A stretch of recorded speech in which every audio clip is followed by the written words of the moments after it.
संतप्त मानस शांत हों, जिनके गुणों के गान में वे वर्धमान महान जिन विचरे हमारे ध्यान।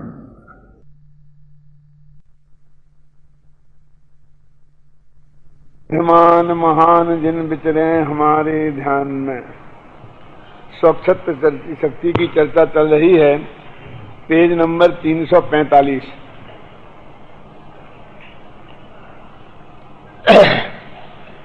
जिस प्रकार पेज है ना, पौद्गलिक अचेतन दर्पण स्वभावता ही स्वच्छ होता है। उसके सामने जो भी पौद्गलिक पदार्थ आते हैं वे सभी पदार्थ बिना किसी भेदभाव के एक साथ उसमें प्रतिबिंबित हो जाते हैं, झलक जाते हैं। उसी प्रकार यह भगवान आत्मा भी स्वभाव से अत्यंत स्वच्छ है, निर्मल है, और इसमें भी सभी पदार्थ एक साथ प्रतिबिंबित हो जाते हैं, झलक जाते हैं, देख लिए जाते हैं, जान लिए जाते हैं। दर्पण का उदाहरण देकर के यहां पर यह बात सिद्ध की है कि जितना दर्पण का स्वभाव से ही वो निर्मल है, उसे निर्मल बनाने के लिए कोई साबुन वाबन नहीं लगानी पड़ती है। बाहर की धूल मूल जग जाए तो उसे दूर करना अलग बात है, लेकिन उसमें निर्मलता पैदा करने के लिए कोई बाहर से चीज डाली नहीं जाती है। ऐसे ही भगवान आत्मा का स्वभाव अत्यंत निर्मल है। बाहर से कर्मों की रज उस पर लग जाए, ज्ञानावरणी की, दर्शनावरणी की, इन्हें रज बोला है। कहाँ बोला है रमेश? सकल गेय गायक तदपि की स्थिति न, सकल गेय गायक तदपि निरानंद रसलीन अरि रज रहस्य विहीन। तो अरि माने मोहिनी कर्म, रज माने ज्ञानावरण और दर्शनावरण, और रहस्य माने अंतराय। तो रज माने धूल, तो ज्ञानावरणी और दर्शनावरणी कर्म को धूल की उपमा दी है, और मोहिनी कर्म को शत्रु बताया है। शत्रु नहीं है ज्ञानावरणी अपना, है? तो कर्म की धूल लग जाए तो भले ही थोड़ा मेला दिखने लग जाए तो उसकी सफाई की जाती है, लेकिन उसके स्वभाव में कहीं वो मेल का प्रवेश नहीं होता है। वो धूल ऐसी नहीं है कि दर्पण के भीतर घुस जाए, और उसे हमें साफ करने के लिए दर्पण में कोई तोड़ फोड़ करनी पड़े। वो बाहर की धूल ऊपर ऊपर ही लौटती है। ऐसे ये कर्म रज भगवान आत्मा के ऊपर ऊपर ही लौटता है। और जैसे दर्पण का स्वभाव बिल्कुल स्वच्छ है, वैसे ही भगवान आत्मा का स्वभाव भी अत्यंत स्वच्छ है, और उस स्वच्छ स्वभाव का नाम है स्वच्छत्व शक्ति। अभी ये दर्पण का जो उदाहरण दिया है, इस सर्वांग घटित मत करना, नहीं तो झगड़ा खड़ा हो जाएगा। क्यों? क्योंकि दर्पण में बहुत कमजोरियां हैं। दर्पण में सिर्फ पौद्गलिक पदार्थ झलकते हैं, पुद्गल से बने, समझे ना? और चैतन्य दर्पण में 6 ही द्रव्य अपने अनंत द्रव्य गुण और पर्यायों से झलकते हैं। वो क्या बराबरी करेगा दर्पण? समझ में है ना अंतर? एक बात। दूसरी बात है, पौद्गलिक पदार्थ यदि परमाणु आदि सूक्ष्म हों तो वे दर्पण में नहीं झलकते हैं, हमें नहीं दिखाई देते ना। झलकते होंगे तो हमें दिखाई नहीं देते। केवल ज्ञान दर्पण में, सर्वज्ञत्व शक्ति के में, वो सूक्ष्म से सूक्ष्म पदार्थ भी इसमें झलकते हैं। और दर्पण के सामने उद्गल तो झलकते ही अकेले, लेकिन वो जो सामने हो वे झलकते हैं। जरा अगल बगल में हो तो नहीं झलकेंगे, समझ जाएंगे ना? उनका सामने होना जरूरी है। लेकिन ये जो ज्ञान दर्पण भगवान आत्मा है, स्वच्छत्व शक्ति का धनी, इसमें वो पदार्थ सामने होना जरूरी नहीं है। वो गुफा के अंदर छिपे हों, क्यों? कहीं भी हों, कैसे ही, वे सब झलकते हैं। बोलो कितना अंतर है अन्ना जी? और दर्पण के अंदर पास के पदार्थ जरा स्पष्ट झलकते हैं, और जो जो दूर के हों जरा भी अस्पष्ट होते जाते हैं, छोटे होते जाते हैं, है ना। पास के बड़े दिखते हैं और दूर दूर के जो छोटे होते जाते हैं ना, ऐसी गड़बड़ी इस आत्मा के स्वच्छ शक्ति में नहीं है। अरबों मील दूर भी हो और एकदम पास हो तो उनके झलकने में कोई अंतर नहीं पड़ता, उनके आकार प्रकार में कोई अंतर नहीं पड़ता। जो कितने अंतर है।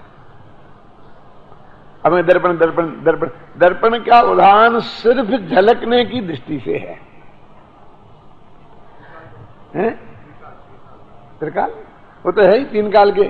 वो ये कह रहे परमात्मा ध्यान दिला रहे हैं कि इसमें तो वर्तमान के ही पदार्थ झलकते हैं जो सामने हों, कल उसका क्या होगा ये नहीं झलकता है। सामने एक लड्डू रखा है वो झलकता है, और कल से कौन खा जाएगा ये नहीं झलकता है। आपके काले बाल झलकते हैं और ये कब सफेद हो जाएंगे ये दर्पण में नहीं झलकते हैं, लेकिन स्वच्छता शक्ति दर के दर्पण में झलकते हैं कि कब ये सफेद हो जाएंगे और कब उड़ जाएंगे। तो देखो ये आत्मा का जो स्वभाव है उसके दर्पण की जो उपमा दी है वो तो सिर्फ स्वच्छता में, और दर्पण को कोई प्रयत्न नहीं करना पड़ता है और पदार्थों को कोई प्रयत्न नहीं करना पड़ता है, और दर्पण को पदार्थों के पास नहीं जाना पड़ता है और पदार्थों को दर्पण के पास नहीं आना पड़ता है। सिर्फ इस दृष्टि से ये बात कही। क्या भक्तांबर में इस तरह के काव्य आते हैं।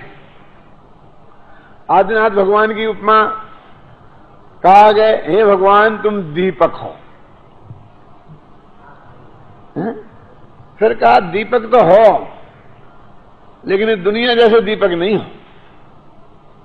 अपरा दीपा असी, तुम कोई अद्भुत अपर क्वालिटी के दीपक हो। पता है एक लोअर क्लास एक अपर क्लास होती है, ये दीपक सब लोअर क्लास के दीपक हैं और आप अपर क्लास के दीपक हो। क्यों? क्यों? क्योंकि लौकिक दीपकों में धुआं निकलता है और तुम कैसे हो? निर्धूम, तुम में धुआं नहीं निकलता। क्या दुनिया में प्रकाश बिखेरे लेकिन पैदा करें काजल, सफेदी पैदा नहीं कर सकते, कालीमा पैदा करते हैं। मेरे धूम भरती रप बर जित तैले पूरा कृष्णम जगत त्रयमदम प्रकटी करोसी गम्यो न जातु मरताम चलिता चलानाम दीपो परत्वमसिनाथ जगत प्रकाशा। हे जगत प्रकाशा, जगत को प्रकाशित करने वाले नाथ भगवान, तुम अपरह दीपा असी, तुम कोई अपर क्वालिटी के दीपक हो। क्योंकि तुम में धुआं नहीं है और उनमें दीपक में धुआं होता है, और उस दीपक में बत्ती चाहिए और तेल चाहिए। और तुम ऐसे दीपक हो, ना पत्ती की जरूरत है, बत्ती की जरूरत है, ना तेल की जरूरत है। मेरे धूम में बरती रप बरजित, बरती रप बरजित, बत्ती से रहित, और तेल पूरा अपवर्जित, तेल के पूर से रहित। तेल नहीं डालना पड़ता है। ये अपवर्जित शब्द है ना, ये मध्य दीपक है, देहली का दीपक है, ये आदिश की देहली नहीं। कौन सी देहली मालूम आपको? एक घर के बीच होती है ना, दरवाजे में घर के बाहर निकलते हैं, उस पर दीपक रख दो तो घर के अंदर भी उजेला करता है और बाहर भी उजेला करता है। और वास्तव में इंद्रप्रस्थ नगर का नाम जो देहली पड़ा वो भी इसीलिए पड़ा कि विदेशियों के लिए हिंदुस्तान पे कब्जा करने के लिए ये देहली का काम करती है। सब आकर यहीं से प्रवेश किए हिंदुस्तान में, है ना। ये अफगानिस्तान के दर्रे हैं ना, वहां से आए सब, जितने लोग आक्रमण करने आए हैं मुसलमान। ये कंधार से, ये गांधार, पहले कंधार था ना, वो गांधार था, ये गांधारी थी ना, वहां उस रास्ते से आए और आगे सीधे दिल्ली में कब्जा किया और सारे देश में घुस गए। तो क्या है? मेरे धूम बरती रप बर जित तेल पूरा तो ये जो अपवर्जित शब्द है, तो बर्तिर अपवर्जित और तेल पूरा अपवर्जित, ये दोनों जगह लगा लूं, 2 दफे नहीं लिखना पड़े। आचार्य भी कम कंजूस नहीं थे। जो कंजूस लोग होते हैं ना, जैसे लेटरिन और बाथरूम बगल बगल में होते कि नहीं होते, तो उनके बीच में एक ऐसी खिड़की रखकर उसमें लट्टू लगाते हैं, उसे जलाएं तो लेटरिन में भी वो जला जाए और बाथरूम में भी जाए। डबल क्यों लगाए? होता कि नहीं होता? देखा, कई घरों में देखा होगा। उससे समझ में आ जाता है कि इनका नेचर क्या है। वहां आत्मार्थी दृष्टि वालों को जाने की जरूरत नहीं है।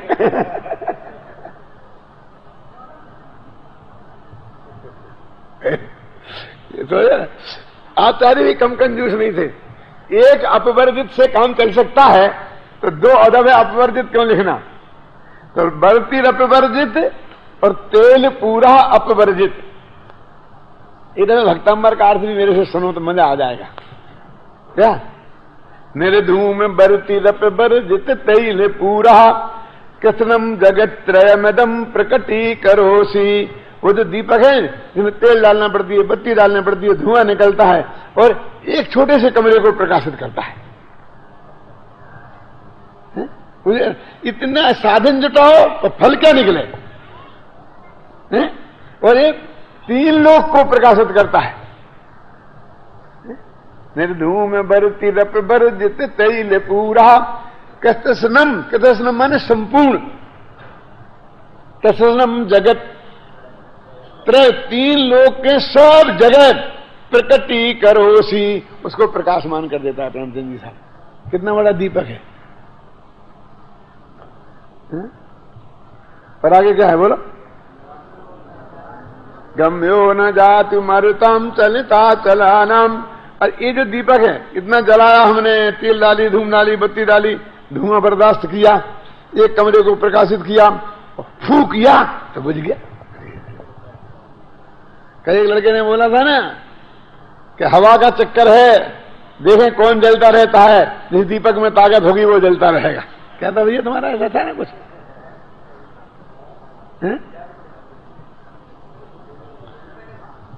समझ गया सब क्या जरूरत है ज्यादा, है ना? कि आज परीक्षा है दीपकों की, कि कौन बड़ा कौन बड़ा। तो क्या करना, जब आंधी आएगी तो सब पता चल जाएगा कि कौन बड़ा और कौन छोटा है।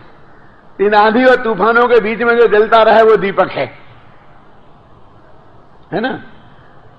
तो गम्यो न जातु मरुतम चलिता चलानाम, वो तो एक फूंक मारने से बुझ जाता है। और ये कैसी आंधी आवे, मालूम, पर्वतों का एक नाम है अचल। अचल जी समझे ना? क्योंकि वे चलायमान नहीं होते। कितनी आंधी आए तो हिलते नहीं वृक्षों जैसे, और जड़ से उखड़ते नहीं, इसलिए उन पर्वतों का नाम क्या है? अचल।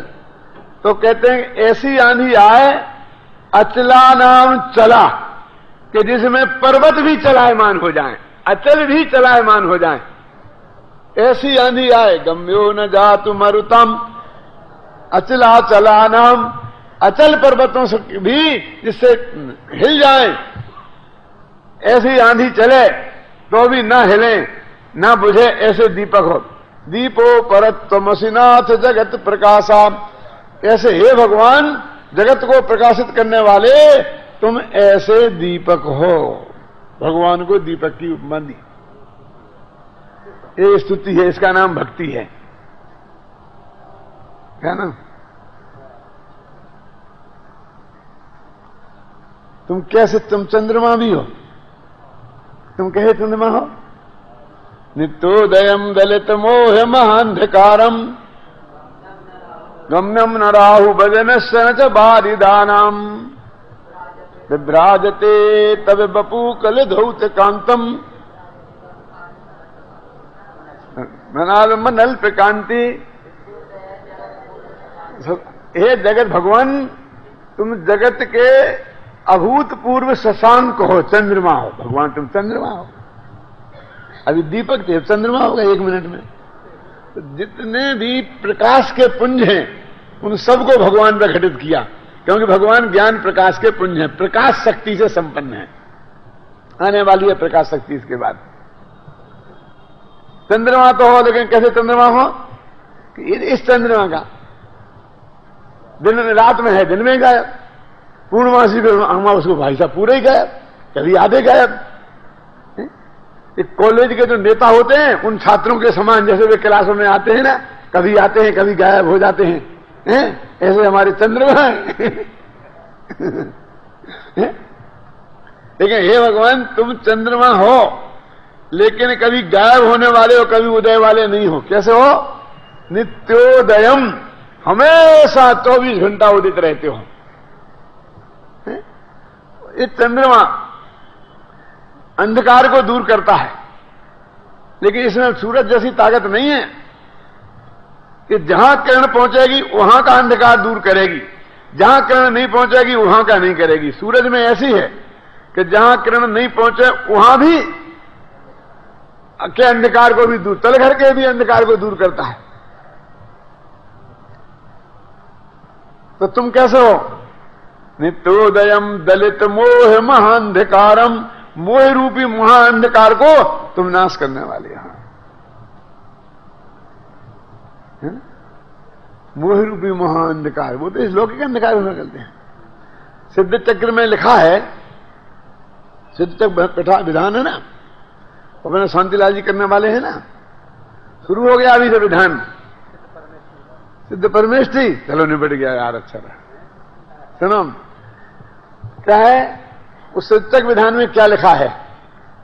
मुनि मन मंदिर को अंधकार, तिसे ही प्रकाश सोनसत सार।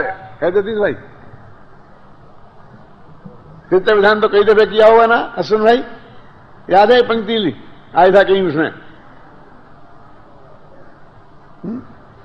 क्या अर्थ है इसका? कि हे मुनि भगवान सिद्ध, जितने भी दुनिया में प्रकाश हैं ये बाहर बाहर के प्रकाश को प्रकाशित करते हैं, लेकिन तुम तो मुनियों के मन में जो अंधकार हो उसको भी नष्ट कर देते हो। क्या कि कितनी उपमा तो देखो। मुनि मन को जो अंधकार, उन्हें कोई शंका हो चित्त में, ये सन्मति मुनि को थी ना, क्या नाम, दो मुनिराज थे ना, तो बाल तीर्थंकर महावीर को देखकर उनकी मन की शंकाएं समाप्त हो गई थी। तो मुनि मन मंदिर को अंधकार, तिस ही प्रकाश सो न सत्य सार। ऐसा ऐसा ऐसा भगवान। कभी बहुत बहुत है, फिर अभी चंद्रमा की पूरा छंद का अर्थ करो, फिर कभी सूरज का अर्थ करो। क्यों? तो बहुत चक्कर हो जाएगा, इसे ज्यादा नहीं चलते हैं। इतना आप समझ लो कि यहां जो हमारी स्वच्छत्व शक्ति है उसे दर्पण से उपमा अवश्य दी, लेकिन दर्पण उसके सामने कहीं ठहरता नहीं है। अभी पढ़ते हैं अपन।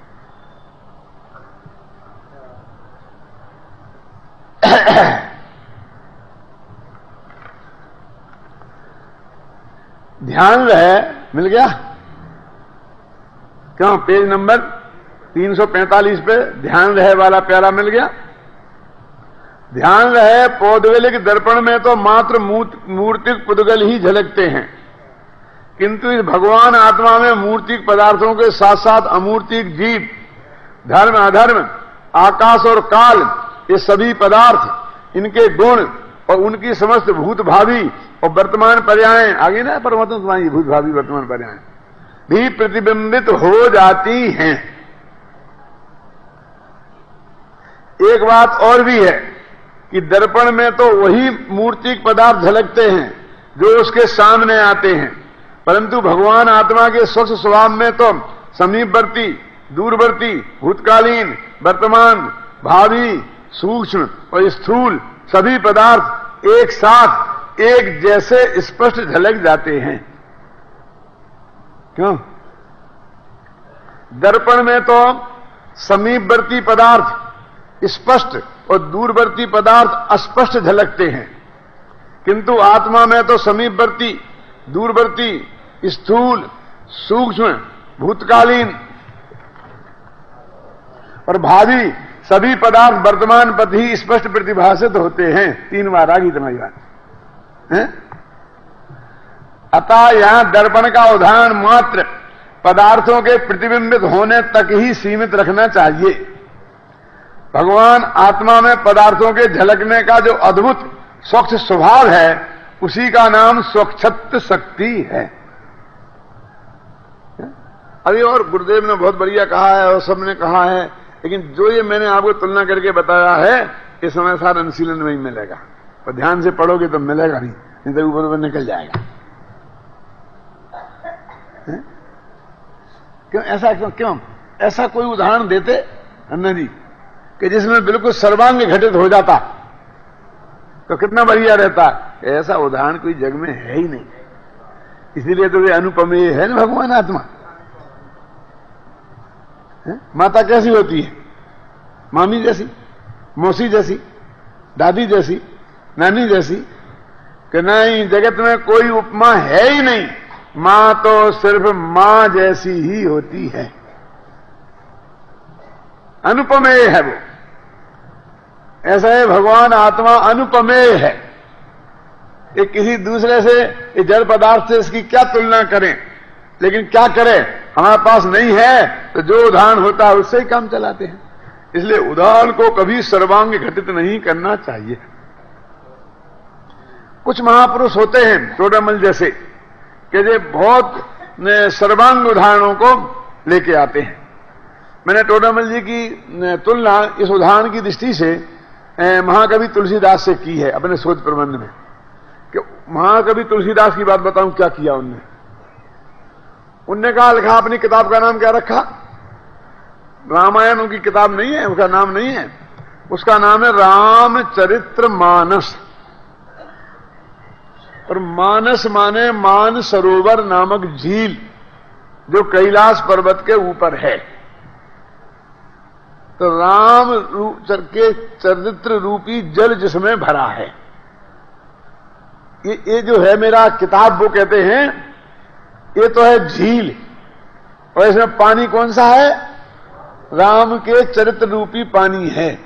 और फिर उन्होंने हंस कौन है और फलाना कौन है, और ऐसा सांग रूपक खड़ा किया कि जो जो चीजें मानसरोवर में हैं वो सब चीजें मेरी इस किताब में हैं, और वो घटित की आध्यात्मिक दृष्टि से।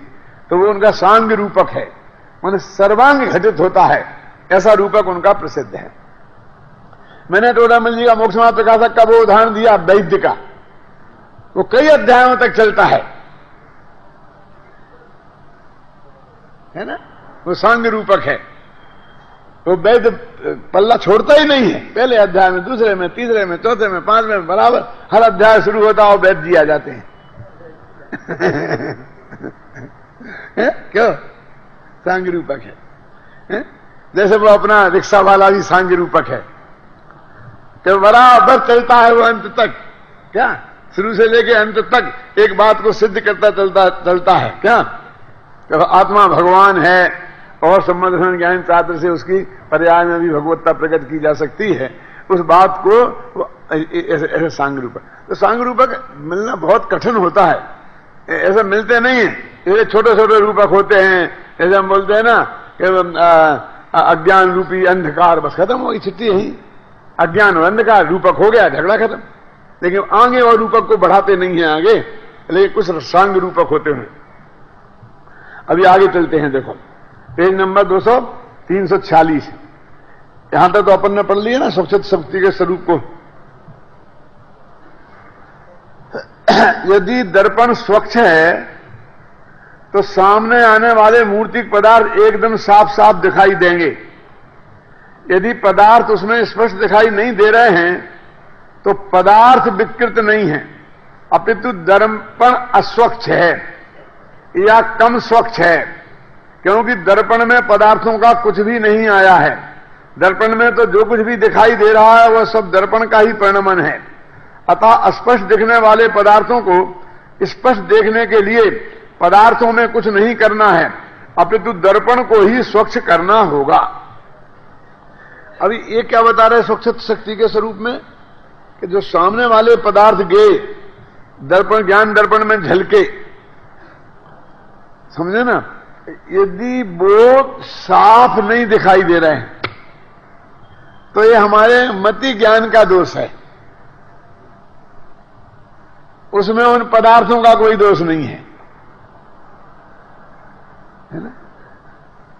ऐसा हमारा भगवान आत्मा है, उसमें यदि कोई पदार्थ साफ दिखाई नहीं दे रहे हैं तो उसमें पदार्थों का कोई दोष नहीं है, वो उसकी पर्याय में वो धूल चढ़ रही है, समझ गए ना। तो कहने का अर्थ यह है कि वे साफ दिखें, इसके लिए उनमें कुछ नहीं करना है। क्या करना? गंभीरमल जी, जब अपन फोटो खिंचाने जाते हैं तो फोटोग्राफर अपन को कितना परेशान करता है, ऐसे हो, आंखें खोलो, ये करो। क्यों दिनेश भाई? लेकिन जब किसी महापुरुष का फोटो खींचने जाते हैं तो उनसे एक शब्द भी नहीं बोल सकते हो, जब बोलेंगे तो वो कुछ नहीं करने वाले। यदि सामने से ठीक नहीं आ रहा तो तुम हो जाओ, तुम्हें नीचे को होना, तुम नीचे हो, तुम जमीन पर लेटो, चाहे तुम ऊपर जाओ, चाहे यहां से जाओ, चाहे छत पे से लो, तो तुम्हें जितना नाचना हो नाचो, वो महापुरुष तुम्हारी तरफ देखेगा भी नहीं। क्यों? क्योंकि उसे फोटो खिंचानी नहीं है, तुम्हें खींचनी है। और जिन्हें फोटो खिंचानी है, फोटोग्राफर एक जगह जम जाते हैं और उसे नचाते हैं, ऊपर जा, नीचे जा, ऐसा कर। दोनों में अंतर समझ में आया कि नहीं आया? कौन नचाता है? फोटोग्राफर नचाते हैं कि तुम्हारी जो फोटो खिंचाने की तीव्र इच्छा और बढ़िया फोटो आए, वो तेरा बढ़िया है नहीं। ये तुम्हें सारा गड़बड़ करती है। नेहरू, गांधी, स्वामी जी के फोटो खींचने वालों ने कभी उनको खड़ा किया होगा? अभी खड़े हुए होंगे, मेरी फोटो खींच दो, जिन्होंने दूर से खींच ली, नहीं खींची तो नहीं खींची, जैसी आई, उन्हें तुम्हें देखना भी नहीं है कि कैसी आई।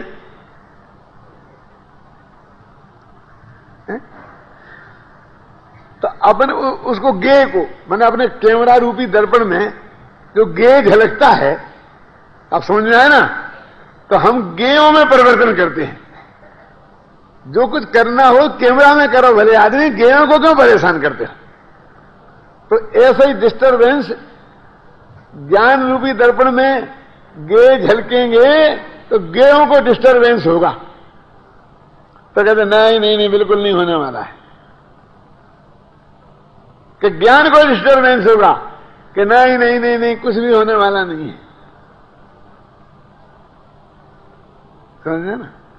तो ऐसा समझ लो ना कि जवेरी लोग अपने यहां लगा देते हैं कैमरा दरवाजे पे, कोई बाहर आए तो उन्हें दिख जाए, तो अंदर आए तो जो भी धंधा पानी करे तो वो कैमरा में बराबर फिल्म बनती रहती है।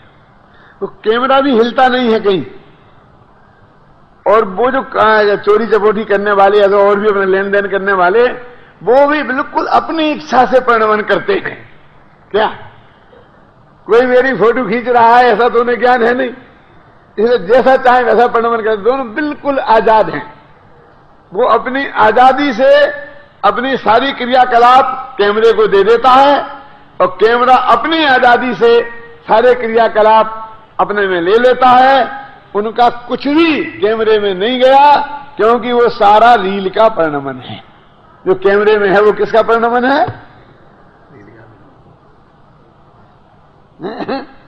यानी एक दूसरे को डिस्टर्ब किए बिना जो फोटोग्राफी हो, और वही असली फोटोग्राफी है।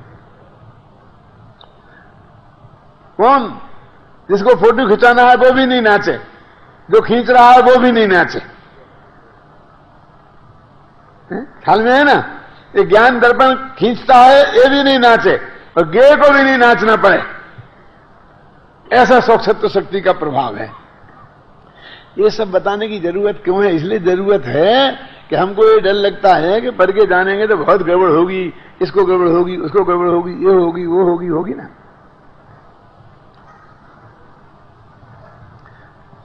हमने ऐसा देखा है तुम्हारे बुंदेलखंड में, वो हमारा भी समझ लो कि वो आके जो पैर पड़ने आते हैं ना लोग, महिलाओं वगैरह भी, तो महिलाएं बराबर पैर ठीक कर आके तैयार हो खड़ी हो जाती है पैर पड़ाने के लिए। है? और जिसके पैर ना जरा आप पैर ठीक करो, उसके पैर ठीक कराते। अरे तेरे को पैर पड़ना है तो पढ़ ले, जैसे उसमें क्या है? कहीं नहीं, जब जूते उतारो पहले पैर धो के आओ, क्योंकि मैं तुम्हारे पैर पड़ना है।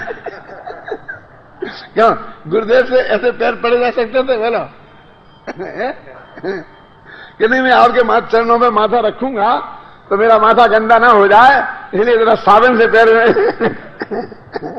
धो लूं। होता जो नेचुरल पूज्यपना और पुराचारीपना होता है, उसमें कोई शर्त दो तरफे नहीं होती है? और जो आर्टिफिशियल होता है क्या है? वो सामने वाला पैर पड़ रहा हो, तेरे पैर टेढ़े टेढ़े खड़े होंगे, वो एक ही पैर को हाथ लगा पाएगा तो ठीक है, दोनों लगाए ऐसे तू बगल सीधा खड़ा हो जाए पैर बढ़ाने के लिए।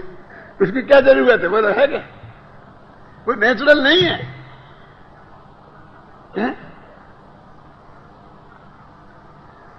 देखो एक गजब है कि पुजारी को तो पूजने का भाव होता है और होना चाहिए, लेकिन पूज्य को पुजाने का भाव नहीं होना चाहिए। मेरे ख्याल में आया ना?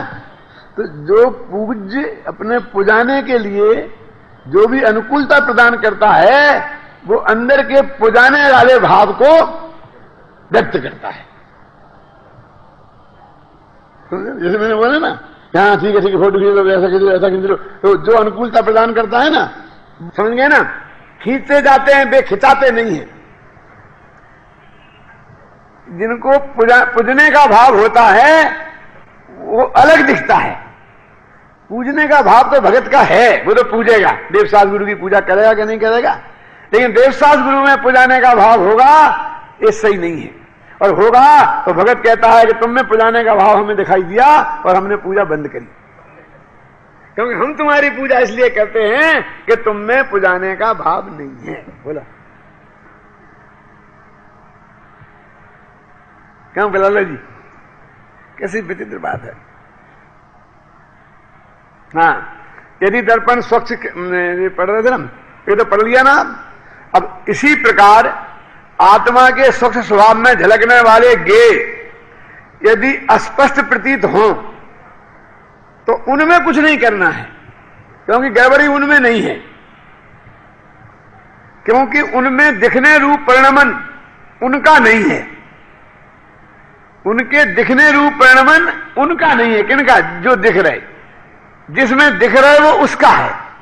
तो जो कुछ करना है वहां करो। इन शब्दों पे बहुत ध्यान से रखना पड़ेगा, तो मामला गड़बड़ में आएगा। क्योंकि उनके दिखने रूप परिणमन उनका नहीं है। आत्मा के ज्ञान स्वभाव का या स्वच्छ स्वभाव का ही कम स्वच्छ या ज्यादा स्वच्छ परिणमन है, स्वच्छ है। जो सब है वो आत्मा का है। तो जो कुछ करना हो आत्मा को करो। आत्मा का स्वच्छ स्वभाव प्रकट होगा तो सब साफ हो जाएगा। और फिर भी यदि पदार्थ गंदे दिखे तो, कि गंदे होंगे तो गंदे दिखेंगे, लेकिन तुम्हें तो साफ दिखेंगे ना। देखो देखा, ये बहुत मार्मिक शब्द है। नंदकिशोर जी ध्यान देना, फिर बोलता हूं, कितने पकड़ पाते हैं लोग, देखना कि स्वच्छ दर्पण में गंदे पदार्थ कैसे दिखेंगे।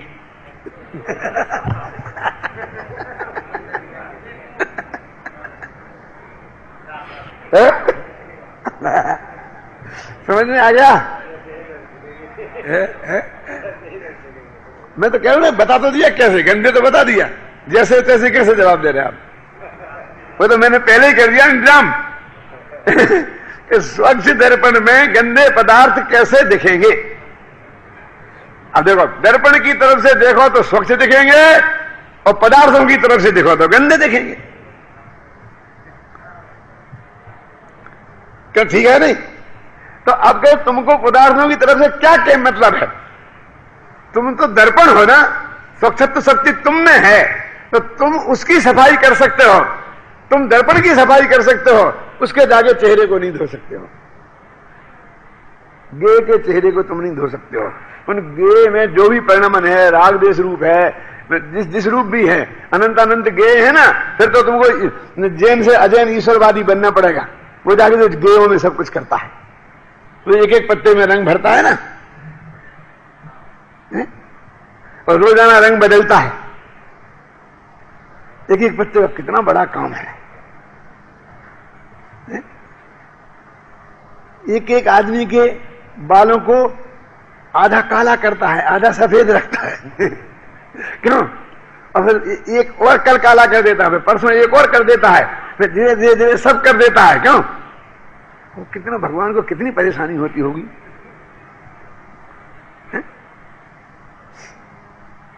तो ये कहते अपने जैनियों के भगवान तो करते नहीं है, जानते हैं सब, तो गे में उन्हें कुछ करना ही नहीं है। चाहे गंदे हो तो गंदे रहने दो, तुम्हें क्या लेना देना।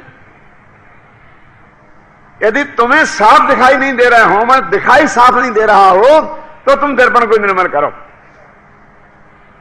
ख्याल में है ना? यदि गंदे हैं तो गंदे दिखेंगे, उसकी क्या चिंता करना तुमको कि वे के गे कैसे दिखें। तो ऐसा आत्मा का स्वच्छ स्वभाव है, ये ऐसे आत्मा में शक्ति है। उसमें सारे पदार्थ जैसे हैं वैसे झलकते हैं, नारकी नारकी जैसे झलकते हैं, देव देव जैसे झलकते हैं। क्यों? हैं? गंदे गंदे जैसे झलकते हैं, साफ साफ जैसे झलकते हैं। उसमें क्या है? तो ज्ञान को क्या उससे फर्क पड़ता है? वो पदार्थ गंदे दिखाई दें, अस्पष्ट दिखाई नहीं देने चाहिए। अस्पष्टता है वो स्वच्छत्व शक्ति का विकार है, और गंदापन है वो गेयों का परिणमन है। क्यों? मेरी बात आप लोगों तक पहुंच रही होगी, मैं समझता हूं।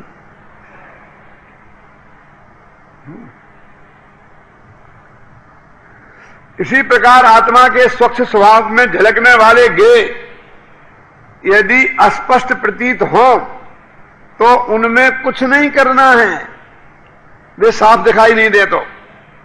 क्योंकि वो गड़बड़ी तो तेरे ज्ञान सर्वसम ज्ञान की है, क्योंकि उनके दिखने रूप परिणमन उनका नहीं है। आत्मा के ज्ञान स्वभाव का स्वच्छ स्वभाव का ही कम स्वच्छ, ज्यादा स्वच्छ परिणमन है। कम स्वच्छ होगा तो वे धुंधले दिखेंगे, ज्यादा स्वच्छ होगा तो साफ साफ दिखाई देंगे। यदि स्वच्छत्व शक्ति पूर्ण निर्मलता रूप परिणमन करे तो पदार्थ पूर्णता स्पष्ट ही प्रतिभासित होंगे। दृष्टि शक्ति, ज्ञान शक्ति, सर्वदर्शित्व शक्ति और सर्वज्ञत्व शक्ति के साथ साथ यह स्वच्छत्व शक्ति और आगे की आने वाली प्रकाश शक्ति, ये सभी शक्तियां आत्मा के देखने जानने रूप स्वभाव से ही संबंधित हैं।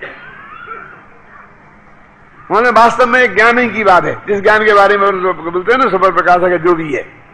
अभी तो और आएगी सुपर प्रकाश का तो शक्ति, परिणाम का तो शक्ति, माने सारी देखने जानने की प्रक्रिया के लिए ये बातें हैं। क्यों? कि ये देखने जानने की प्रक्रिया में हमारा घोटाला हुआ है सबसे ज्यादा। क्या कि और करने में नहीं हुआ घोटाला? क्यों वीरेंद्र जी? हमने परका करता है, इसमें घोटाला कि बिल्कुल नहीं हुआ घोटाला, क्योंकि परका तो करता ही नहीं ना। वज्र की दीवार खड़ी है, लेकिन ये जानने वाला काम है वज्र की दीवार को तोड़ के भी हो जाता है ना समझ में आया ना? ये समझाना कि तुम परके करता नहीं हो बहुत आसान है, और थोड़ा पाप का उदय आए तो बहुत जल्दी समझ में आ जाता है,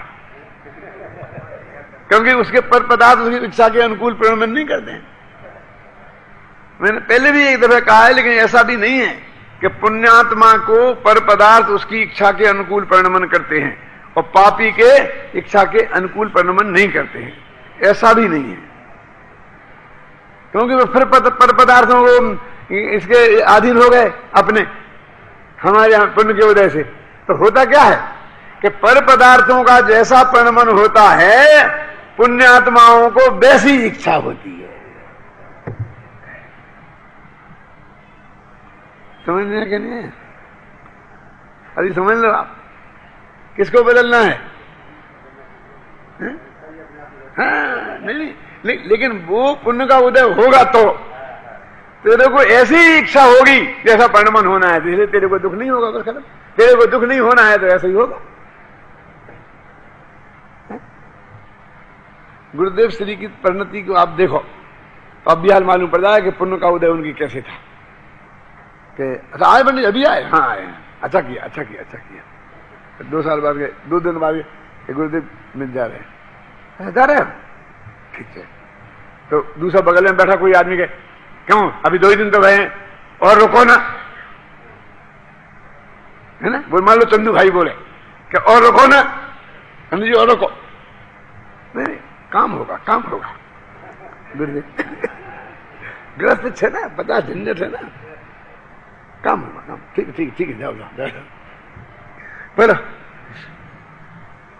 वो उसको ये विकल्प ही नहीं आता मैं कहूं कि तुम रुक जाओ, कि तुम जाओ। क्यों विनय बाबू जी, अच्छा है कि बुरा है? महापुरुषों का यही लक्षण है। क्यों लक्षण है? महापुरुष ऐसी इच्छा नहीं करते हैं कि जैसा परिणमन नहीं होना है। हम कहेंगे रुको, कि नहीं साहब काम है ना, वो कहेगा तो उसकी इच्छा के प्रतिकूल परिणमन होगा, तो ऐसा उसका पुण्य का उदय नहीं है तो ही वैसा बोलेगा, और उसके पाप का उदय नहीं हो तो बोलेगा उसके तो पुण्य का उदय है तीव्र, वो क्यों बोलेगा ऐसा?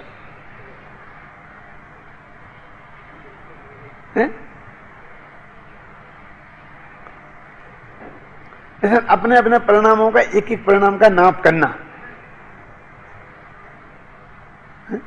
वो पुण्य के उदय वाला धर्म वाला तो करता ही है, जगत का परिणमन को सहज स्वीकार करता है, वो उसमें भी सहजता होती जितनी उतना उसको बोल देता है।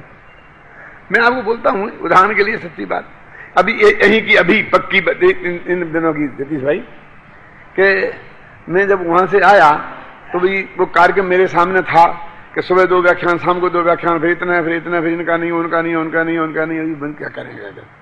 तो मेरा सच में तबीयत बहुत थकान थी, गला भी बहुत गड़बड़ था, तो मैंने कहा कि नहीं एक ही व्याख्यान रखो और उत्तम चंद जी आ जाएंगे तो जितना वो करेंगे पूरा पहले उनको दे देंगे और बाकी बचेगा, कोई उनसे नहीं होगा तो मैं करूंगा, नहीं तो मैं आराम करूंगा। ये मैंने सब ऑफिस में बोला सबको, और उसको उनकी जबरदस्ती एक ही व्याख्यान छापा और ऑब्लिक में लिख दिया डॉक्टर हुकुमचंद भायल ऑब्लिक उत्तम चंद जी, होगा हो जाएगा। ये सब बैठे सब कुरमुराते हुए, बिल्कुल बिल्कुल यही मेरे अंदर में भाव था, मैंने वो कर दिया।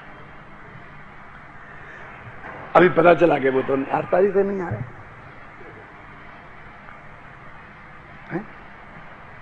तो कहा कि ठीक है नहीं आ रहे तो भी अपन करेंगे, आ ही नहीं रहे तो अपन को फुल टाइम से,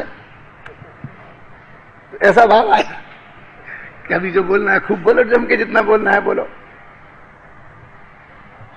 तो उत्तम चंद जी आए तो मेरे पास लोग आए तो मैंने कहा ठीक है, वो जो सुबह दोपहर शाम जो भी चाहें जितना उनको दे दो, अभी मैं थक गया हूं। और ऐसा नहीं, सचमुच थक गया था। क्यों? ये आए थे मेरे पास धन्य कुमार जी और सुमन भाई, क्या आपको, मैंने कहा नहीं नहीं नहीं नहीं आपको करना दोनों टाइम पड़ेगा, करना दोनों ही पड़ेगा, करना पड़ेगा तो करेंगे, लेकिन आपको दोपहर का चलेगा, दौड़ेगा चलेगा क्यों? लेकिन जतीश भाई को नहीं चला, उन्होंने सुबह शाम का चलाया तो और बढ़िया रहा, वही का वैसा रहा। क्यों? तो मैं आपको बोलता हूं बिल्कुल मुझे समझ में आ गया, मेरे अभी पुण्य का उदय बहुत तीव्र चल रहा है कि जैसा होता है वैसा ही चित्त को स्वीकृत होता है। बिल्कुल। क्या? क्यों? कि होता है तो ये बात आता है कि भाई ये भाव में समझाने का मेरे को अवसर मिल रहा है, और नहीं होता है तो अपनी थकान याद आती है। जब अवसर मिलता है तो थकान भूल जाता हूं।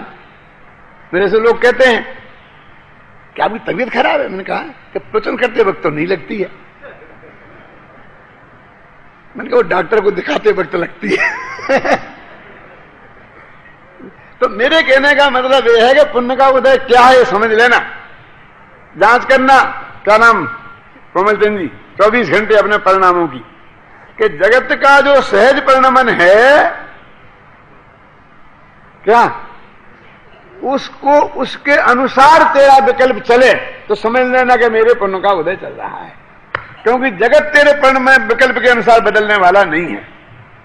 अब वैसे तो विकल्प भी जगत के अनुसार बदलता नहीं है, लेकिन अपने पुण्य पाप के उदय के साथ ऐसा उसका योग है। इसे मैं और भी उदाहरण देता हूं कि बहू सास से कहे कि अम्मा जी मैं आज तुम्हारे साथ डॉक्टर भायल का प्रवचन सुनने चलूंगी, अरे बेटा यही तो मैं बहुत दिनों से कहना चाहती, लेकिन मेरी हिम्मत नहीं पड़ती। बहुत बढ़िया है, चल। तो समझ लो सास के पुण्य का उदय है। फिर बहू ने कहा कि अब आज नहीं जा पाऊं अम्मा जी, ये बच्चे रोते परेशान है, इनको ये करना है, इनको नाश्ता बनाना है। तो कहा कि हाँ यही मैं सोच रही थी कि हम 2 जने चले जाएंगे तो बच्चों का क्या होगा। और महापुण्य का उदय, जाए तो पुण्य का उदय, नहीं जाए तो पुण्य का उदय। क्यों? फिर कहा कि आज संडे है, सासू जी से कहा कि हमने सोचा है कि हम लोग जरा घूम फिरे आए, और एक बार नई फिल्म आई है, बहुत बढ़िया है, बढ़िया बहुत बढ़िया है, राष्ट्रीय पिक्चर्स वालों की। कहाँ? जरूर जरूर, तुमने देखा देखा, बहुत अच्छा बहुत अच्छा है। मैं शांति से अपने 2 घंटा स्वाध्याय करूंगी। कि नहीं नहीं अम्मा जी, हमने ये सोचा है कि फिल्म बहुत अच्छी है, अब की बात आप भी हमारे साथ चलो, आपको भला नहीं लगेगा। कि क्या कहा? हम भी चले फिल्म देखने? कि हाँ यही कह रहे हैं हम, कि मैं भी सोच रही थी कि मैं यहां बैठी बैठी क्या करूंगी।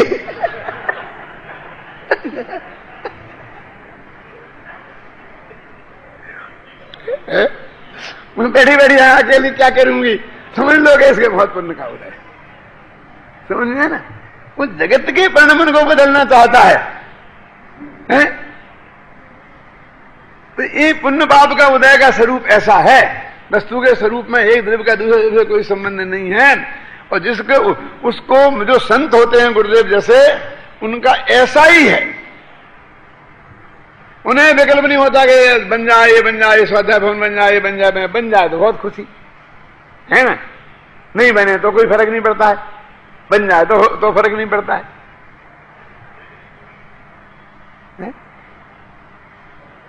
अभी हमें पुण्य पाप के उदय की खबर नहीं है प्रेमचंद जी। असलियत में तो धर्म तो बहुत आगे की चीज है ना।